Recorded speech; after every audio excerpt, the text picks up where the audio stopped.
અફરાતફરી મચી જવા પામી હતી। કારમાં આગ લાગતા જ કારમાં સવાર 4 લોકો બહાર નીકળી જતા ચારેયનો આબાદ બચાવ થયો હતો।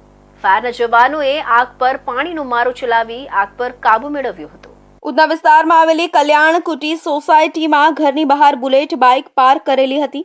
રાત્રે 10 વાગ્યા આસપાસ બુલેટ બાઇકમાં અચાનક આગ ફાટી નીકળી હતી। જોતજોતામાં જ આગે વિકરાળ રૂપ ધારણ કરી લીધું હતું, જેના પગલે આગની જ્વાળાઓ સોસાયટીમાં રહેલા ઇલેક્ટ્રિક વાયર સુધી પહોંચી ગઈ હતી। આગના પગલે સોસાયટીમાં ભાગદોડ મચી ગઈ હતી। બુલેટ બાઇકમાં આગને પગલે રહીશો દ્વારા આગ પર કાબુ મેળવવાનો પ્રયાસ કરવામાં આવ્યો હતો। આજુબાજુ અને ઉપરથી આગ પર પાણીનો મારો ચલાવવામાં આવ્યો હતો, જોકે આગ કાબૂમાં આવી ન હતી। આ સાથે જ ફાયર વિભાગને પણ જાણ કરી દેવામાં આવી હતી, જેથી ફાયર વિભાગના કાફલો ઘટના સ્થળે પહોંચીને આગ પર ગણતરીની મિનિટોમાં કાબુ મેળવી લીધો હતો।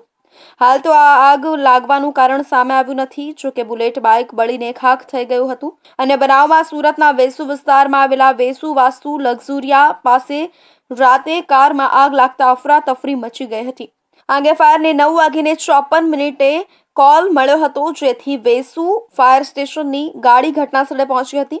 કાર માલિક રમેશભાઈ લાડ પોતાના 4 મિત્રો સાથે બહાર જતા હતા, ત્યારે અચાનક કારમાં આગ લાગી ગઈ હતી, જેના પગલે તેઓ કારમાંથી નીચે ઉતરી ગયા હતા। કારમાં આગે વિકરાળ સ્વરૂપ ધારણ કરતા ફાયરના જવાનોએ આગ પર પાણીનો મારો ચલાવી આગ ઉપર કાબુ મેળવ્યો હતો। અત્રે ઉલ્લેખનીય છે કે કાર સીએનજી હતી। કારમાં આગ શોર્ટ સર્કિટના કારણે લાગી હતી, જેથી વાયરિંગ સહિત આખી કાર બળીને ખાક થઈ ગઈ હતી। જોકે આ આગની ઘટનામાં કોઈ જાનહાનિ ના થતા સૌ કોઈએ રાહતનો શ્વાસ લીધો હતો।